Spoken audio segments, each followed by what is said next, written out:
12:45 a.m. Eastern Standard Time. Just started. There's a lot to say about this one. First off, oh my gosh, this game was nuts. Especially the second half. You have to, clench your butt for the rest of the game. It was just an absolutely amazing, but also, take a deep breath. It's just wow, just absolutely wow. Now, before I talk about this game, so about a few days ago, Martino has decided that it was a good idea to rest three of our best players. SUAREZ, BUSQUETS, and I think the biggest one of all is MESSI.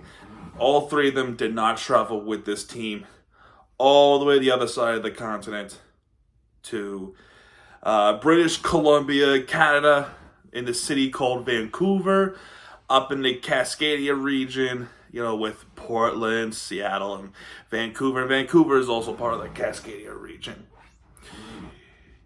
Those people, and understandably so, were incredibly pissed off. They were so angry the fact that we're deciding that it's best to rest MESSI, rest SUAREZ, and BUSQUETS.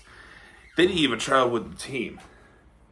I look at both sides of the things. Number one, I understand the fans' frustrations, but you also have to look at the other things too.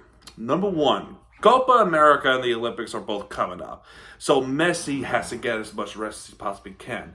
And with that being said, going to the other side of the country / continent, and I say continent more so because this is Canada and not the United States, but it's still in the Pacific Northwest. A lot of people are going to want to watch him play, but unfortunately, there's this because of numerous reasons. Number one, we already went through the hellish global series in the preseason, so that was tiring enough. And number two, we have a midweek game at home. We had a game at home against DC. I was there for that one. And then you had the follow-up game to go to the West Coast to play Vancouver and then go right back to Florida to play Atlanta. So there's that crazy traveling that just makes no sense. So it's best for them to stay here in Florida and just let the game happen on its own. And number two, I really don't think they're going to want to play on that dreadful turf. I'm not saying the turf is dreadful, but from my experience watching sports, turf could be pretty deadly when it comes to knee injuries. And also, regarding Nicolas Ferrer, I wish him a speedy recovery because we have found out that he have indeed hurt his ACL. He has torn it. He's done for the season. I wish him a speedy recovery, and I hope the recovery time is faster than what they're telling him. So it's really unfortunate. It's really unfortunate, and it sucks. I hate that it happens to any player. I really hate that. So get well soon, Ferrer. I'll be praying for you. But yeah, that's another reason why. Even though they say they don't mind playing on the turf, but deep down they probably do, because one, they're at that point where they cannot afford any more injuries because of the age, especially if it's a superstar. Number two, like I already mentioned, Copa America is coming up, and not to mention the Olympic is also coming up. So it's kind of a conflict of interest. But with that all being said, I do understand the fans' frustrations, and it's incredibly expensive to go. And believe me when I tell you this, it is expensive to go just to see not only to see this team play, but to see MESSI, the GOAT, one of the greatest of all time. Who doesn't want to not see him? So that part, I'm kind of blaming on both sides of this. And also too, I don't think Vancouver was a good idea to advertise MESSI, even though, especially when you're playing into Miami, that they're playing on the road. It's really risky. It's really risky to advertise that, and because it's never a guarantee that the stars are going to play on that certain game. It's never a guarantee. I mean, look what happened to me. I thought I was going to see him play against Orlando, and I wanted to see Inter Miami win the first ever game against Orlando. But that never happened. But here we are. But for this game alone, it was a pretty tense one. All right, enough of that ramble. Let us talk about this game. The goalkeepers is Takolka, Andre Callender, and we have the first shot attempt from Ahmed that was missing to the right, and finally ESPN fixed this problem where I could finally look at everything, not just see what I see, which I don't mind doing, but yeah, there we go. Kapana with the first shot on goal attempt that was saved by Takolka, but that was a header from the top range. Not Picult. Mateus Rojas was playing in this game, so Rojas did come and play.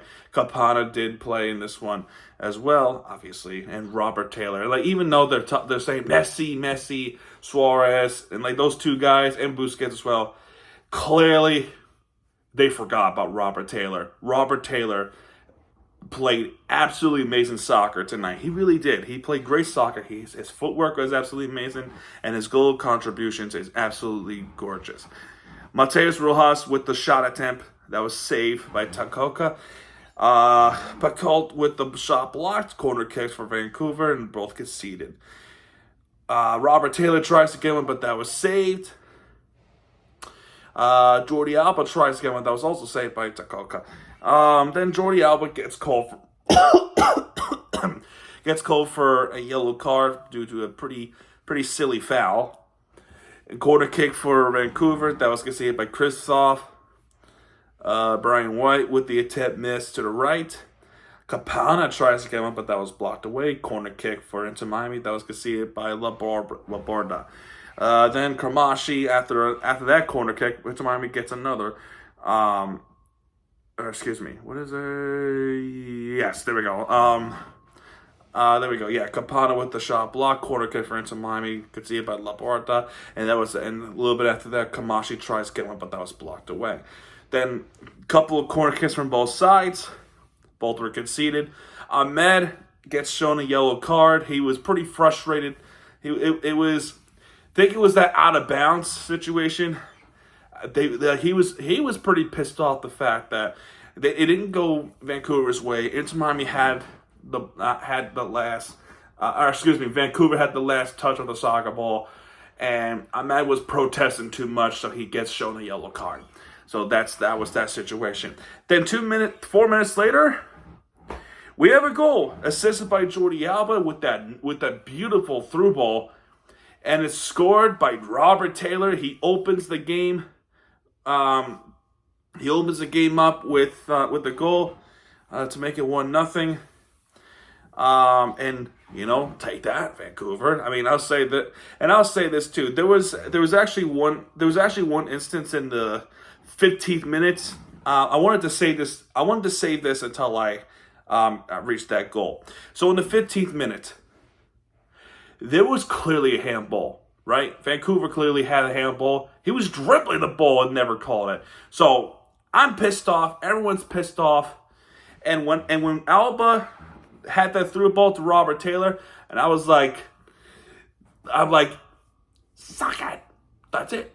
I got caught in a moment. I was pretty frustrated, and I think I was pretty satisfied that Robert Taylor scored that beautiful goal against Vancouver. So that was pretty stupid. And worst of all, they didn't even go to replay. They just let it happen. But it was clearly a handball. Clearly. They just choose not to review it. Oh, and they say Inter Miami gets all the calls. Referee loves Inter Miami. They get everything. But really, though, so this is your evidence to back up. We'll talk about that. All right, so after that goal, Inter Miami opens up with 1-0 lead. Vancouver with a corner kick that was conceded by Alba. 44th minute, Veit gets a shot attempt, but he misses to the high and wide to the left. Then we go to the second half where things get pretty interesting. So Yannick Bright gets shown a yellow. That was pretty easy. That was an easy yellow card. You can't do that. Bacalt, and I think Bacalt is like their best player. He tries an attempt, but he misses with the header to the right. Kapana gets shown. Actually, it's not. It wasn't Kapana. It was actually Martino that gets shown a yellow card. Martino was protesting about some situations in this game. He didn't like certain things. He was pretty animate. He had his shoulders up. He was talking to the referee, and the referee had enough. They gave him a yellow. They just gave him a straight up yellow. So I don't know why this says Kapana gets a yellow card, because he did not get a yellow card. He did not get a yellow card in this game. It was Tata Martino. Brian White with a shot attempt that he misses too high, and that ball just sailed up.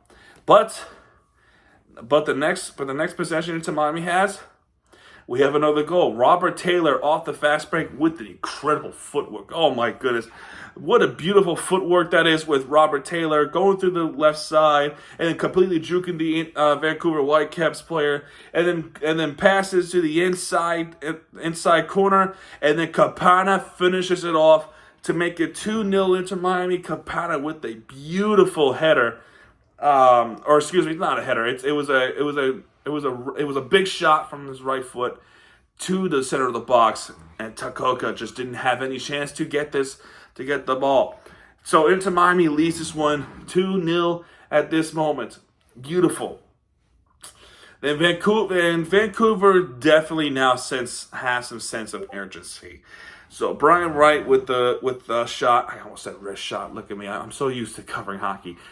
He tries a shot attempt a yard close, but he misses to the left. Then we have substitutions for Vancouver. Luis Martins replaces Laborda, and then Bovalina, I can't pronounce it. Replaces Pedro White. Brian White with another shot, but it was blocked away. Wagons gets shown a yellow card from the bad foul. That was just silly to do that. Aviles then gets a yellow card, and we'll talk about Aviles in a second. Skripov tries, I can't pronounce it, I'm so sorry. He tries the shot attempt, but he misses. He misses on the set piece. The corner kick for, what is it? Where is that? Oh, no, excuse me. Corner kick for Vancouver. That was conceded by Kristoff. Substitution for Inter Miami. Redondo comes in for Kramashi. And then there was a cleared away. But then Aviles with that silly, and I mean just an absolute stupid move by Aviles. And it's one thing if you called it right away, and I can understand that.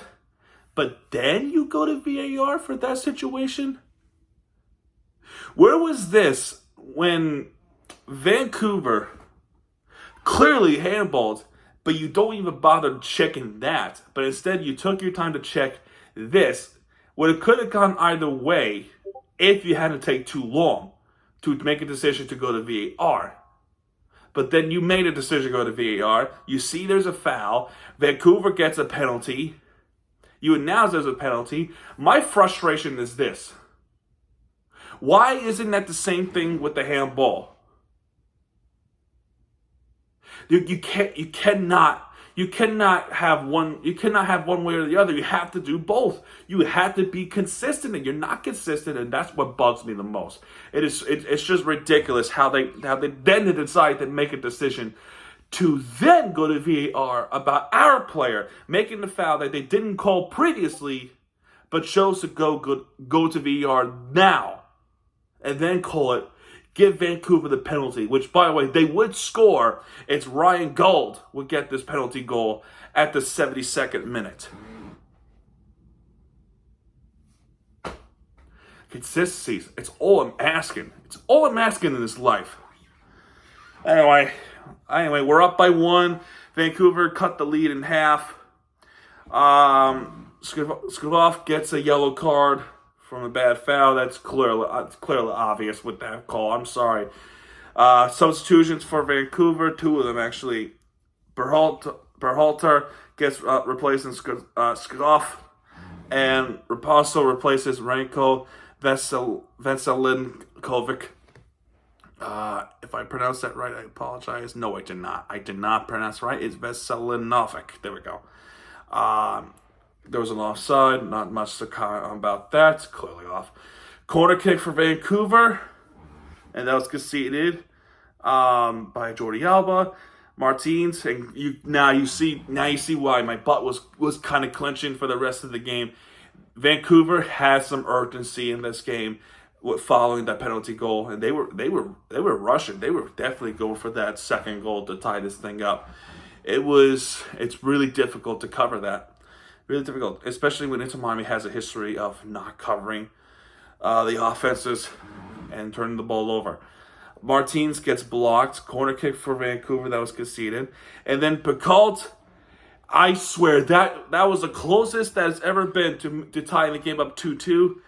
But that hit the post. Oh my goodness. It hit the post from the center. It was so close. It hit the right side of the post too. It was wow. And I'm like, oh my goodness. And I was up, sitting up straight like this the whole way. Oh my goodness. Then 2 more shot attempts from Vancouver, and both of them were blocked away. Berhalter tries to shoot, and Ryan Gold tries to get a second goal, but both of them were blocked away by our Inter Miami players. They are coming in clutch with these defense. Substitutions after that for Inter Miami. David Ruiz comes in for Mateus Rojas. 2 corner kicks in a row for Inter Miami, and they were never even close to go to the goal. Both were conceded. Offside, not much to say about that one. David Ruiz gets blocked. More substitutions for Inter Miami towards stoppage time. Noah Allen comes in for Grissel, and Leo Alfonso comes in for Robert Taylor, and Robert Taylor deserves it. He played absolutely amazing soccer tonight, like I said. Then Vancouver then makes substitutions in stoppage time. It'll be at least 8 minutes of stoppage time.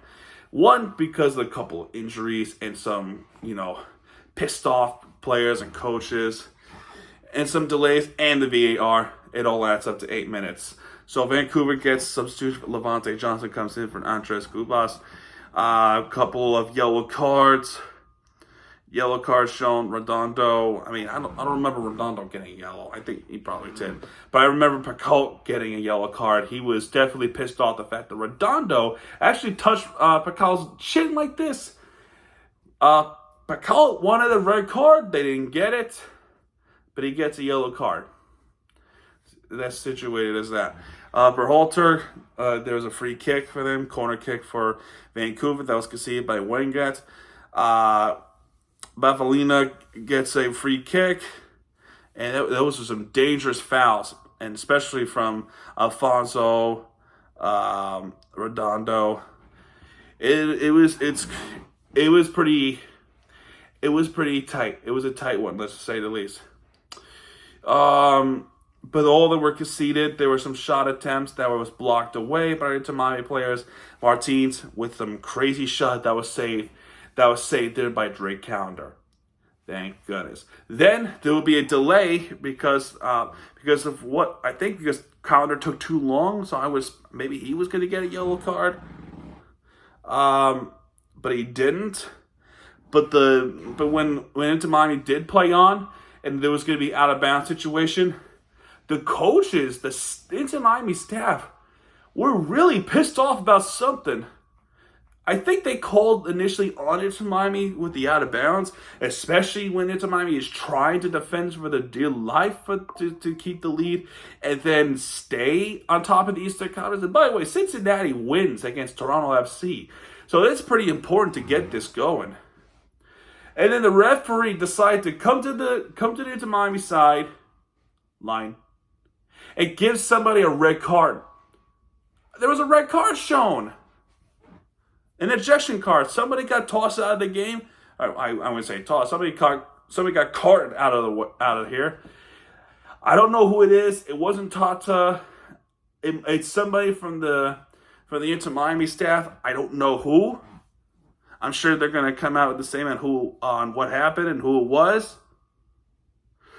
So they played on for another minute, Vancouver tries to get it, and they were rushing down, but Inter Miami's defense will counter it, and the ball game is over. The final score of this game is 2-1 over Vancouver Whitecaps, and Inter Miami can breathe. Oh my goodness, this was massive win. Massive win. It doesn't seem like it, but this was a massive win. One reason, actually a couple reasons. One reason, you did this without MESSI, SUAREZ, and BUSQUETS. This is pre-MESSI. This is pre-MESSI Inter Miami. What we saw. I'm telling you, because when Inter Miami was trying to score goals, especially with especially if I shouldn't say especially, but even if it's under Gonzalo Higuain, which he retired a couple of years ago, Campana would lead the way of scoring. He would, and so would Taylor. That's why it reminds me of. That's why it kind of reminds me of those years a little bit. So this was pre-Inter Miami type of play style. It really is. And number two, they did that without the stars, especially without MESSI, so they can drop the narrative saying, "Oh, Inter Miami's not that great with when MESSI's not playing." Blah blah blah. Well, I hate to break it to you, MLS media, but they are. They're perfectly capable, and they did that on the road, all the way to the other side of the continent against Vancouver Whitecaps at BC Place, where I want to say that's a Canadian football stadium, because I think the Vancouver team or British Columbia team played in that stadium, right? I don't know. I think so. I could be wrong. If Vancouver folks, if you're watching or if you're not, let me know. But anyway, Inter Miami wins this one 2-1.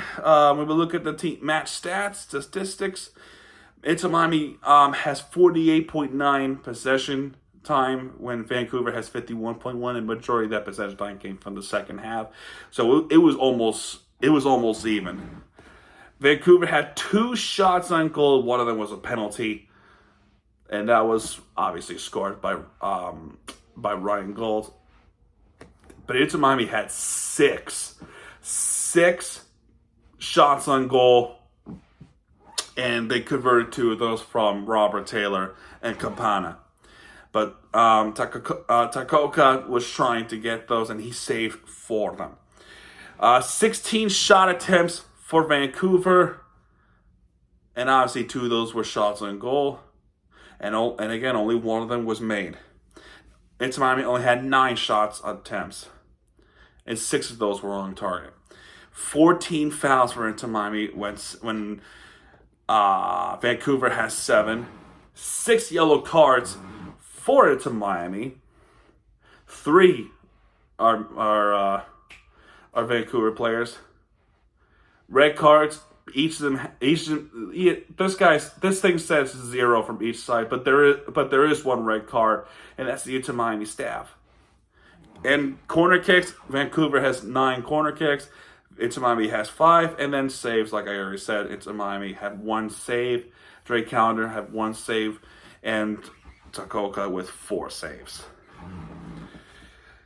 Alright guys, massive victory over Vancouver Whitecaps in the other side of the continent. Their next game is going to be on Wednesday, May 29th, in Drive Bank Stadium or Chase Stadium, whatever you want to call it, against Atlanta United. And yeah, folks, that's going to do it for this one. If you have enjoyed this video, I know this was a little bit longer than usual, but if you happen to enjoy this video, please hit that thumbs up and subscribe for more content, because Miami TVG has it back, and what he does, he'll be right there with you for your activity you deserve. This is Miami TVG signing off, folks. Adios.